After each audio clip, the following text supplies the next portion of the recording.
ఎంత గొప్పదో మనకు అర్థమవుతున్నది. ముఖ్యంగా చాలా మంది అనాథలకు, భూములైనటువంటి వాళ్లకు ఇళ్లలో పనిచేస్తారు. జయరాజన్ పాట రాసి దాన్ని, ఇల్లు తిరిగేటి పని పిల్లలు, ఇల్లు వాకిలి లేని కూలి పిల్లలు, తల్లి ఇల్లు తిరిగేటి పని పిల్లలు,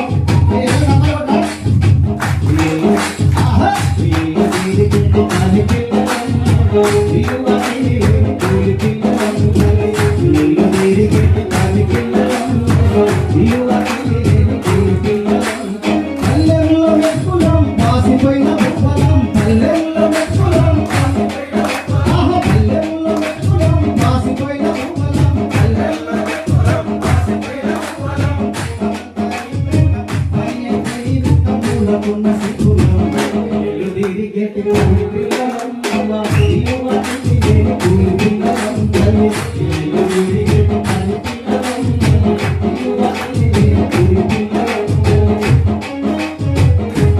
బుర్రంగుంటే ఏడిపిస్తారు, ఎర్రంగా బుర్రంగుంటే ఏడిపిస్తారు, అవ్వ ఏదేదో ఇంగ్లీషు మాటలంటారు, తల్లి మా యవ్వ దొరసాని చాలా మంచిది, అవ్వ నోరు తెరిసిందంటే మున్సిపాలిటీ, తల్లి ఇళ్ళ పనిచేస్తున్న పిల్లలు చేసి మా యవ్వ దొరసాని చాలా మంచిది, అవ్వ నోరు తెరిసిందంటే మున్సిపాలిటీ, అవ్వ మా యవ్వ దొరసాని చాలా మంచిది, అవ్వ నోరు తెరిసిందంటే మున్సిపాలిటీ, అవ్వ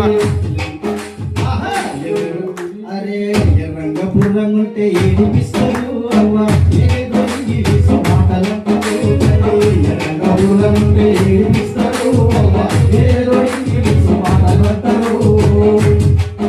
అరే ఆడోళ్ళు ఊరు పెద్ద పానగండమే, అవ్వ ఆడోళ్ళు ఊరు పెద్ద పానగండమే, అవ్వ మొగుళ్ళ చేతులల్ల నలిగిపోతాము, ఇల్లు తిరిగేటి పని పిల్లలం, ఇల్లు వాకిలి లేని కూలి పిల్లలం, ఇల్లు తిరిగేటి పని పిల్లలం, ఇల్లు వాకిలి లేని కూలి పిల్లలం. ఇటువంటి అనాథల గురించి చాలా మంది తక్కువ రాశారు. వాళ్ళ గురించి మాట్లాడిన వాళ్ళు లేదు, వాళ్ళకి అన్నం పెట్టేవాళ్ళు అసలు లేదు. నక్లేసు పోయిందని కేసు పెట్టి నది వాళ్ళ బిడ్డలు, వాళ్ళ కొడుకులు, మొగోళ్ళేమో ఫిజికల్గా వాడుకుంటా అంటారు, వాళ్ళ పిల్లలేమో నక్లేసు పోయిందని కేసు పెడతా అంటారు. అని వాళ్ళ మీద ఈ నగరంలో చాలా భయంకరమైనటువంటి దాడులు జరుగుతూ ఉంటుంది, అత్యాచారం జరుగుతూ ఉంటుంది. ఒక్కసారి కూడా కేసు కాదు, ఒక్కసారి ఒక విషయం కూడా బయటకు రాదు. ఏమన్నా అనగానే అక్కడక్కడ నోరు ముద్ర అవసరం కూడా చంపేస్తారు.